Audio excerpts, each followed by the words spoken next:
Bienvenido a un nuevo capítulo de Política Podcast. Ingenieros, abogados, más invitados, se las ingenian para responder dudas políticas. Otra producción de Mala Idea.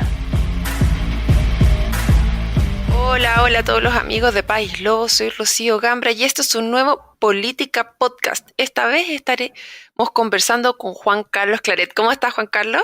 Muy bien, Rocío, muchas gracias. Un gusto poder conversar contigo a través aquí de País Lobo. Así es una entretenida conversación.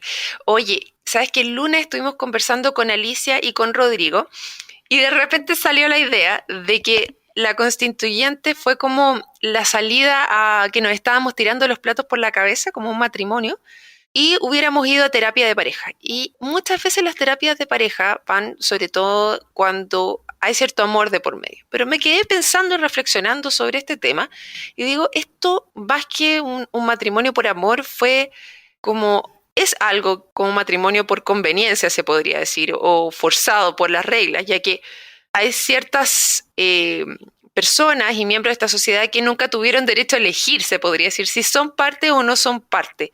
Y tampoco tenemos muchas opciones, creo yo, de decir si seguimos casados o no seguimos casados.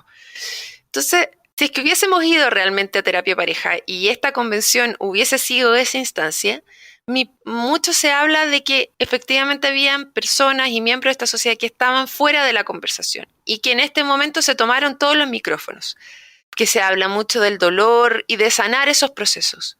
Pero mi pregunta hoy, el día de hoy, para ti, quiero que abordemos y que conversemos un poco de esto, es si realmente estamos entendiendo el mensaje, qué tanto de cierto hay y qué tanto de cierto hay que en cualquier que también pasa que cuando uno tiene una conversación y habla desde el dolor, quiere hacer sentir mal al otro y hacerlo culpable de todas las cosas que están pasando sin ser muy objetivo.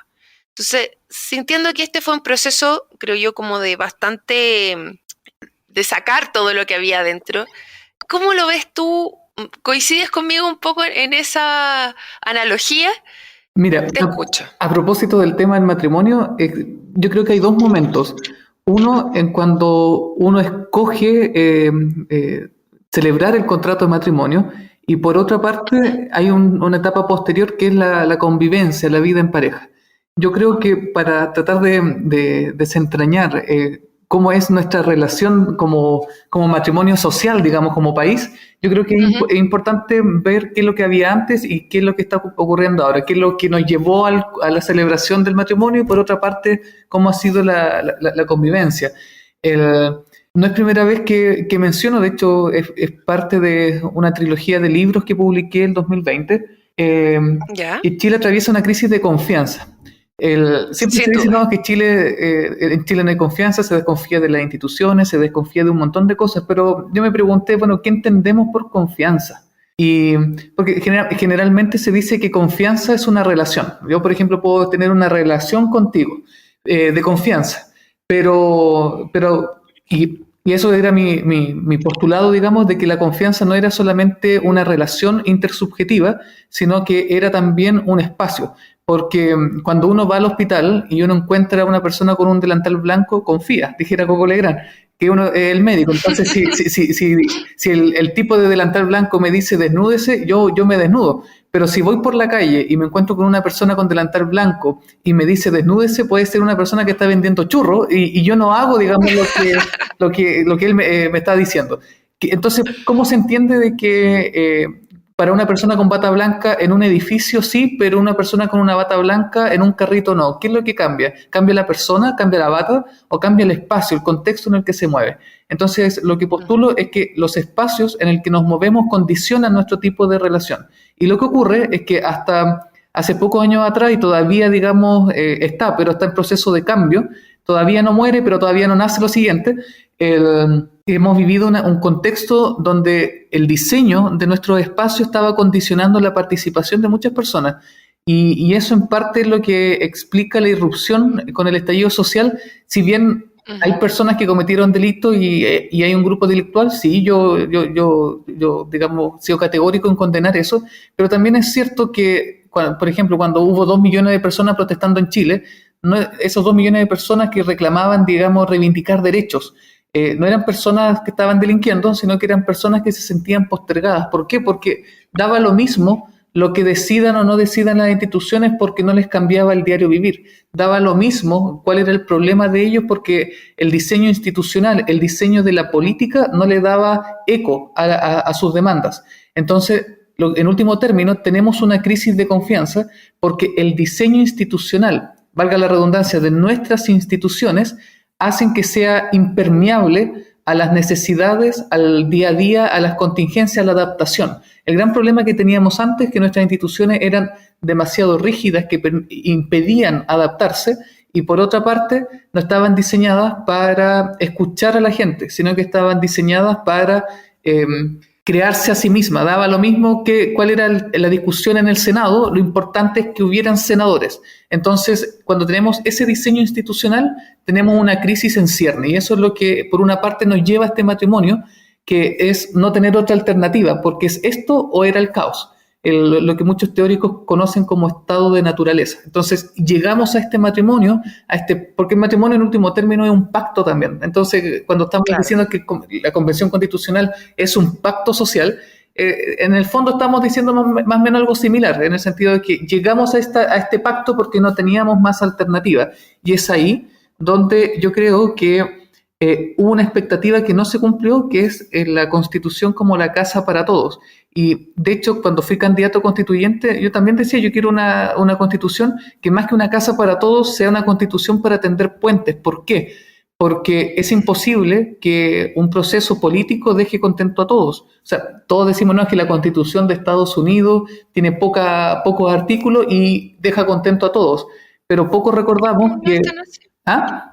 No es tan así de que Estados Unidos efectivamente deje contento a todos. Si vemos manifestaciones del año pasado, donde está el movimiento Black Lives Matter o el movimiento Me Too, efectivamente hay grupos que todavía están afuera. Pero, en fin, dale, sigue con la idea. Entonces, siempre se pone como el paradigma de Estados Unidos, que tiene una constitución espectacular, pero pocos recuerdan que la constitución de Estados Unidos no dejó satisfecho a los que eran antifederalistas. Se impuso, digamos, la tesis de ser un país federado, y todos los que estaban en contra, que después eso va a desencadenar la guerra de secesión en Estados Unidos, quedan marginados. Entonces es imposible, digamos, en un proceso político que una constitución o cualquier ley sea una casa para todos, porque necesariamente tienes que vencer a los que postulan la tesis contraria. Por ejemplo, a los que no querían un cambio constitucional, a los que, en fin, están en contra de cualquier postulado que tenga la nueva constitución. Entonces tenemos un matrimonio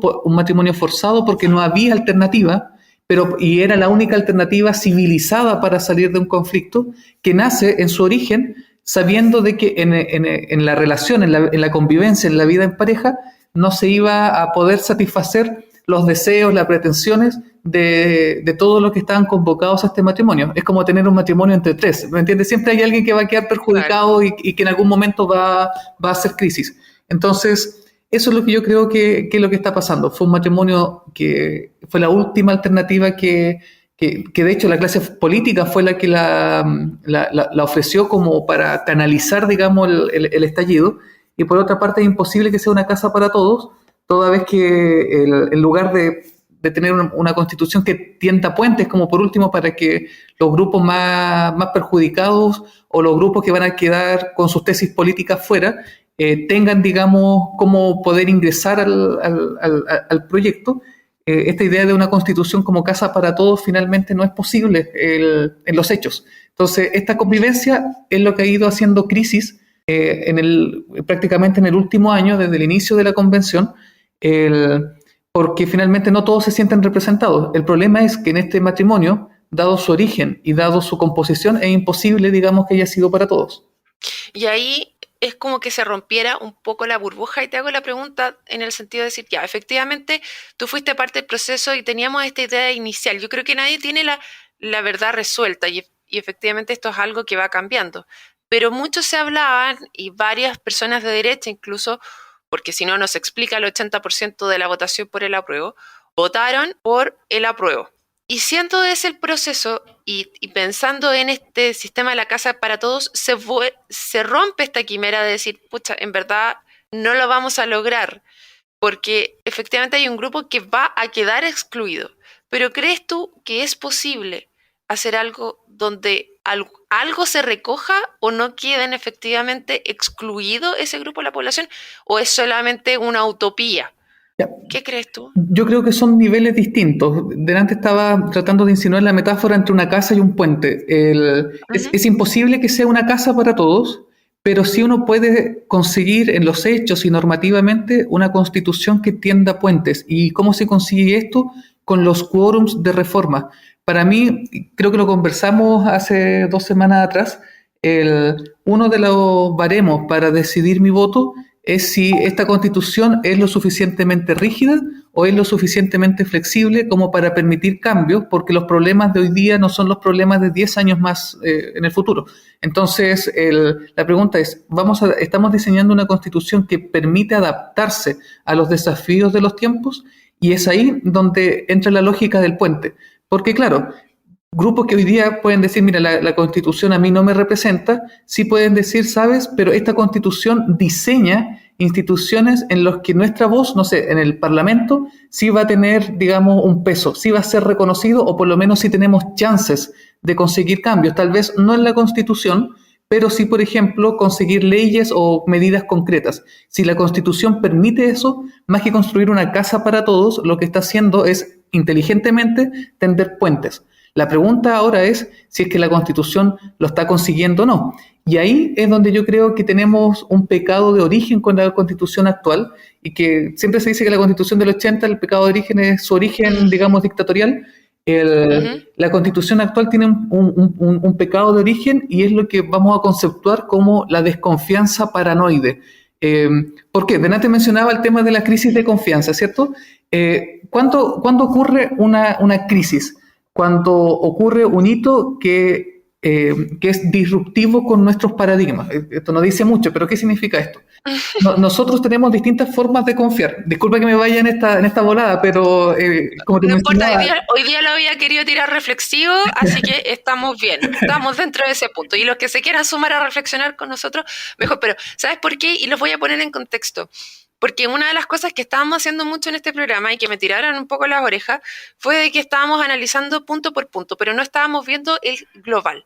Entonces, quería ir un poco para atrás hoy día, donde todavía tenemos harto tiempo antes de tomar la decisión al 4 de septiembre, y irnos un poquito para atrás. Y justamente es esto. Y estoy súper de acuerdo contigo, Juan Carlos, en el tema de las desconfianzas. De hecho, te lo iba a mencionar, que al momento de hacerla más liviana y más flexible, también genera más incerteza. Y estoy súper de acuerdo contigo en esta desconfianza paranoide. Porque, claro, tú dices, vamos a hacer una constitución que eventualmente puede ser altamente modificada. Pero, ¿qué es lo que estamos viendo y cuáles son los temores que inmediatamente surgen por lo menos desde la derecha? Nos van a pasar máquina y nos van a cambiar y se van a quedar eternamente en el poder. Entonces, no es algo que queramos dejar tan fácil, tan movible en el tiempo. Es que a lo que voy es que esa desconfianza paranoide, ya explicaré por qué es paranoide, no es que fuera irracional, sino que tiene dejo de razonabilidad para quienes la promueven. ¿Qué es lo que ocurre? ¿Cuándo ocurre una crisis de confianza? Cuando ocurre un hecho que hace crisis, que hace, digamos, rompe nuestros paradigmas. ¿Qué significa esto? Que si antes nosotros teníamos, el típico ejemplo, un líder de una secta, dice, hoy día a las 12 de la noche va a ser el fin del mundo. Entonces, y todos los seguidores están pendientes de que va a ser el fin del mundo. Llega a las 23:55, se reúnen, se toman de las manos, cierran los ojos, 23:59, cierran los ojos, aprietan los dientes porque va a ser el fin del mundo. Llega a las 12, las 12:01, como que uno empieza a abrir los ojos y dice, pucha, como que el mundo no se acabó. A las 12:05, uno ya empieza a preguntar. Todavía estamos aquí. Todavía estamos acá y comienza la pregunta, claro. ¿Nuestro líder nos habrá mentido? Entonces tenemos, ante ese hito, es el fin del mundo no llegó, tenemos distintas formas de conceptuarlo. Por una parte, seguir diciendo, no, lo que ocurre es que es una alternativa que Dios nos dio porque quiere, no sé, que sigamos promoviendo nuestras creencias, nuestra secta, por último. Entonces, lo que uno hace es confiar ciegamente en el líder porque pese a que en los hechos demostró que te estaba engañando, que te estaba traicionando, lo cierto es que por otra parte, uno, ante ese hito de la traición, uno lo conceptúa, se lo explica a sí mismo de tal forma que el liderazgo del líder quede igual. En vez de decir, oye, este tipo es un chanta, no, es que hay una razón de por qué no ocurrió el fin del mundo. Y otra alternativa es decir, ¿sabes? Este tipo es un chanta, me hizo perder mi tiempo y reaccionar con violencia. A la primera alternativa llamémoslo confianza ciega, que en último término es pura ceguera, porque es perder la lucidez frente, digamos, a los hechos que están ocurriendo. En vez de tener una crítica racional, uno lo que hace es confiar ciegamente, sin razón, y por otra parte, tenemos la desconfianza paranoide, que ¿qué es lo que hace? Cuando me siento traicionado, yo lo quemo todo. Y en parte lo que está ocurriendo con la Constitución es esta segunda alternativa, que es la de confianza paranoide. ¿Y esto qué significa? ¿En qué se traduce? Como por años confiamos ciegamente en lo que ocurría en nuestras instituciones y nos sentimos traicionados por las instituciones, y razones para sentirse traicionados había por montón, porque el gran problema de la Constitución política era que no cumple su primer objetivo, que era constituir la política. ¿Y eso qué significa? Que daba lo mismo lo que pasara en la calle, si lo importante era que las instituciones funcionaran bien dentro de su propia estructura. Entonces la gente se siente traicionada, y en vez de mantener una estructura de confianza ciega, dijeron, no, ¿sabes qué? Estos tipos son unos chantas, son unos traidores, yo nunca más vuelvo a confiar en ellos. Entonces, ahora que tienen, digamos, el poder de redactar una constitución y de constituir la política, dicen, perfecto, vamos a redactar una constitución para las futuras generaciones en el que la posibilidad de la traición no tenga cabida. Es por eso que el esmero de los constituyentes, sobre todo de los grupos que se autorreconocen como los más postergados, dícese pueblos originarios, movimientos sociales constituyentes, etcétera, su empeño, ¿cuál ha sido? Reglamentar todo, meter todo en la Constitución. ¿Para qué? Para no dejar espacios para la arbitrariedad, porque ese espacio de que no esté arreglado es un espacio probable para la traición. Pero, ¿cuál es el problema de fondo con la confianza paranoide? Es que en último término tampoco es confianza, porque por definición, confiar presupone la posibilidad de ser traicionado, porque lo opuesto a la confianza no es la desconfianza, sino la dominación. O sea, yo no confío si es que no le entrego un margen de acción para incluso traicionarme a la otra persona. Si yo quiero que la otra persona haga lo que yo quiera y responda como yo quiera y reaccione como yo quiera, no estoy confiando, lo estoy dominando, estoy controlando todas las variables para que no tenga margen de traicionarme. El tema es que eso no es confianza, eso es dominación. Dominación. Entonces, claro, lo que se busca en último término es dominar todos los aspectos de la política pública para precisamente negar espacios de confianza, porque la historia de los últimos años, bueno, de las últimas décadas, ha sido precisamente de que esos espacios, esos intersticios son usados precisamente para traicionar. Entonces, más que una constitución que busque tender puentes de confianza, lo que busca es, digamos, en último término, sé que esta es una cuña fuerte, pero es tender puentes de dominación. Sí, pues, y realmente es lo complejo, y es porque yo lo llevaba antes también a un tema de terapia de parejas, porque al final es ahora de decir, mira, estas son mis reglas, y te tienes que ajustar a ellas para que sigamos casados. Pero para que esto funcione como sociedad, necesitamos encontrar un intermedio. Entonces, yo quería, más que irnos a analizar cómo queda, quería volver un poco para atrás y decir qué es lo que me están diciendo. ¿Qué es lo que está quedando fuera, o lo que quedaba fuera ahora, que ahora se está poniendo como dominación? ¿Y qué es lo que se quiere? Porque no me queda claro si lo que se quiere es establecer un sistema tal de decirte cómo quieres hacer o de resolución del problema. Por ejemplo, si vamos al tema de pueblos originarios, estamos hablando ahí y me hace mucho sentido con otra conversación que tuve de una persona de pueblo originario, donde me decía, efectivamente nosotros hemos ido por el diálogo durante muchos años, y todos los líderes que estaban en ese diálogo les quitaron el piso al no ir avanzando. A lo mejor sí algo se avanzó, pero no lo suficiente para que esos pueblos no pudieran desarrollarse y siguen estando muy vulnerados porque sigue habiendo mucha pobreza dentro de ellos. Yo creo que eso nadie lo puede negar. Si las zonas más relegadas del país, donde más pobreza hay, si lo vemos en los lagos, es San Juan de la Costa, donde hay mayor cantidad de pueblo originarios, de personas indígenas ahí, y lo mismo pasa con la Araucanía. Entonces, efectivamente hay una disminución ahí de que el Estado no ha llegado eventualmente. Entonces, ¿cómo lo haces?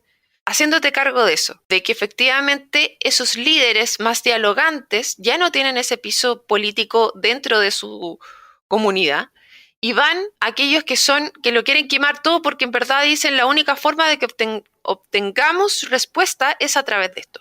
¿Cómo vuelves entre medio? ¿Cómo caminas y tiendes ese puente nuevamente de una manera diferente? Mira, es interesante lo que preguntas porque la respuesta, creo yo, no es tan obvia como uno pensara, porque, No.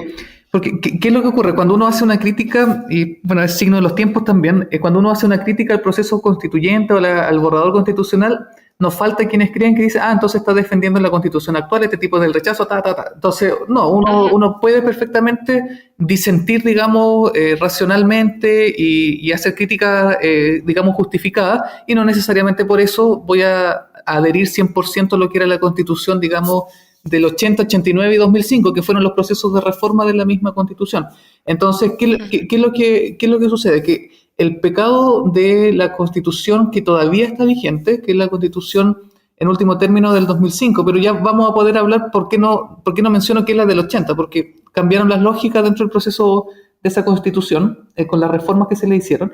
¿Y qué es lo que sucede? Que el pecado de origen de esa Constitución que Ricardo Lagos no logró enmendar es precisamente el que el diseño de las instituciones hace que cualquier minoría se imponga por sobre las mayorías democráticas. Entonces, ¿de qué te sirve tener mayoría en el Congreso si, por ejemplo, con el Tribunal Constitucional tú puedes, digamos, con 6 votos, echar abajo una reforma que consiguió los votos en la Cámara de Diputados y consiguió los votos en el Senado?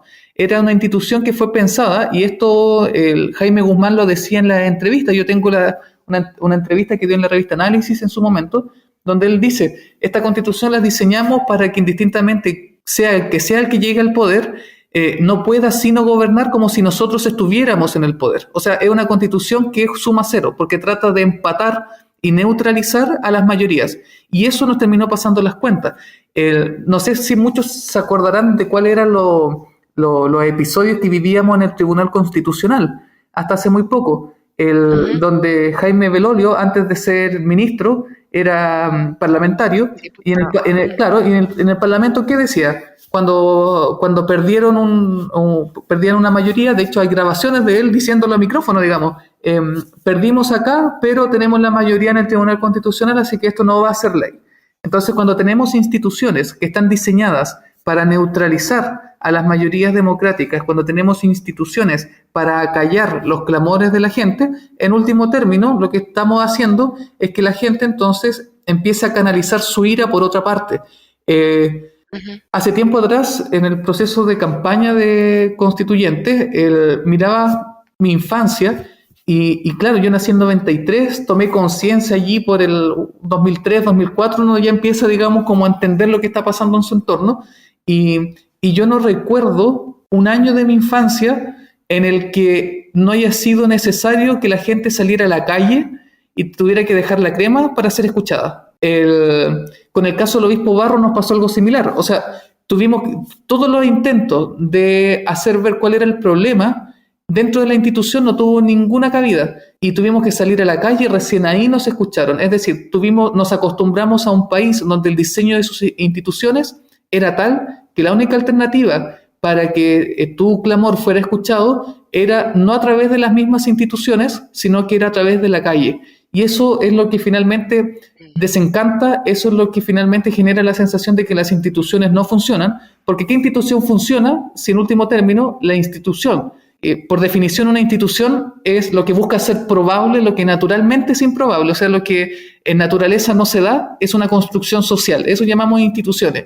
Y cuando las instituciones no hacen probable lo que se comprometió a hacer probable, en último término, el sistema de justicia no hace probable, no hace tangible que la gente sienta que en su caso hay justicia, es lo que finalmente hace que la gente se enoje y explote con violencia. Si eso era una bomba de tiempo, digamos. Entonces, pero ojo con esto, porque podríamos perfectamente decir que si el problema radicaba en las instituciones, prescindamos de las instituciones. Y ahí tenemos un problema, porque Sí. el problema de la política en los últimos años es que, o tal vez últimas décadas, es que se ha creído que basta con tener un líder carismático para que se solucionen los problemas. Y eso no es así. Y por eso es importante comprender, como decía al comienzo, que la confianza es ante todo un espacio, más que una relación. Porque, por ejemplo, tú sabes que vengo del mundo de las leyes, en la Edad Media, por ejemplo, se creía que para que el juez fuera imparcial, y hay regulación del rey, por ejemplo, en el que se señala de que el juez, por ejemplo, no puede ir a tomar café al café central, por decir algo. ¿Por qué? Porque si se contacta o toma un café, comparte con tal y tal persona, el juez pierde independencia. ¿Cómo lo han hecho las repúblicas para solucionar el problema de la independencia y de los jueces? Decir, ¿sabes que el problema de la independencia, de la autonomía, de la imparcialidad de los jueces no radica tanto en las relaciones personales que él tenga, sino en el diseño de las instituciones? Existen alternativas, más que privar al juez de vida social. Existen alternativas para que, por ejemplo, la parte afectada pueda decir que el juez es amigo de tal persona y por lo tanto por prudencia debería salir del caso. Sí, y ahí es donde se crean estas figuras de las implicancias y recusaciones, que son normas que regulan las causales para que el juez, digamos, se invalide de conocer un caso. Entonces, ¿qué es lo que ocurre? Que las repúblicas funcionan así. No reposa en el carisma de una persona. No cree que la imparcialidad del juez va a depender de que haya un juez que no tenga vida social, sino precisamente de cómo el diseño de las instituciones permiten que indistintamente el juez conozca a tales y tales personas, sea amigo de tales y tales personas, nos aseguramos que en el caso particular esa amistad no influya. Para eso están los recursos y un montón de otras alternativas que el mismo derecho provee. Entonces, a lo que voy con todo esto es que no creamos entonces que el futuro de la política en el país tiene que ser diseñar instituciones que prescindan de un rayado de cancha bien hecho y que reposen el carisma de líderes, de líderes muy famosos que desbordan alegría y credibilidad, porque en último término, y esto la experiencia lo demuestra, que cuando una persona, por muy completa e íntegra se tenga, si las instituciones a las que llega a encabezar les permite espacios para abusar, generalmente lo tienden a hacer. Entonces, no creamos que por instituciones que no daban el ancho prescindamos de ellas, porque la historia demuestra que la ausencia de instituciones que permitan controlar populismos, por ejemplo, así le da rienda suelta a estos líderes y sería el colmo que en Chile pasara eso. Claro. Y ahí para sumar a lo que tú dices, efectivamente necesitamos instituciones, pero que también sean capaces de dar respuesta y, como tú decías, probable lo improbable. O sea, efectivamente se necesita a lo mejor un rediseño y ahí no sé si es rediseño o mejora de lo que ya tenemos. No sé si se podrá mejorar la institucionalidad que ya tenemos para que dé respuesta a esto. Yo creo que, como bien tú lo planteas, el tema de que nuestros políticos, y yo creo que es uno de los principales problemas que se generó, nuestros políticos se desacoplaron de lo que estaba pasando también en la calle, en el ciudadano común, que se sentían a otro nivel. Pero es que no es, vuelvo a insistir, no es que el líder en tanto persona se desentendió de la pregunta, yo creo, y es clave para la discusión constitucional y que lamentablemente no la advierto en el proceso constituyente, es si las instituciones tenían mecanismos para que el político, sea simpático, sea pesado, le interese o no le interese lo que pasa en la calle, estaba obligado o no a escuchar lo que estaba ocurriendo en la calle. Y esa es la pregunta. Y por eso es importante, creo yo, el tema de la participación ciudadana. Diseñamos instituciones para que esté obligado a poner un oído en la calle, o diseñamos instituciones para poner un oído en lo que estaba ocurriendo en Soquimich. Y es ahí donde, creo yo, tenemos el problema, el pecado de origen que mencionaba con la Constitución vigente y la sobreregulación de tal forma de que no haya espacio, digamos, para la adaptabilidad, creo yo que es el pecado de la nueva Constitución. Y lamentablemente se nos acabó el tiempo, Juan Carlos, pero estamos hablando un poco de los pecados, nos volvimos un poquito pechoño en esta conversación de repente. Pero los dejamos invitados.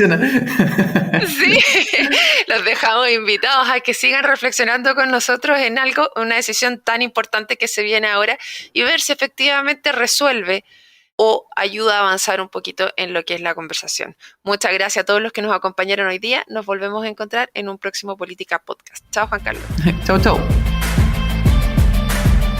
Llegamos al final de un nuevo capítulo de Política Podcast, donde ingenieros y abogados, más invitados, se las ingenian para responder dudas políticas. Nos puedes encontrar en Spotify, Google Podcast, iTunes o donde escuches podcast. Por supuesto también en nuestro sitio web, sección podcast. Feliz si compartes nuestro contenido Y nos recomiendas. De antemano, muchas gracias y nos reencontramos en un nuevo capítulo de Política Podcast.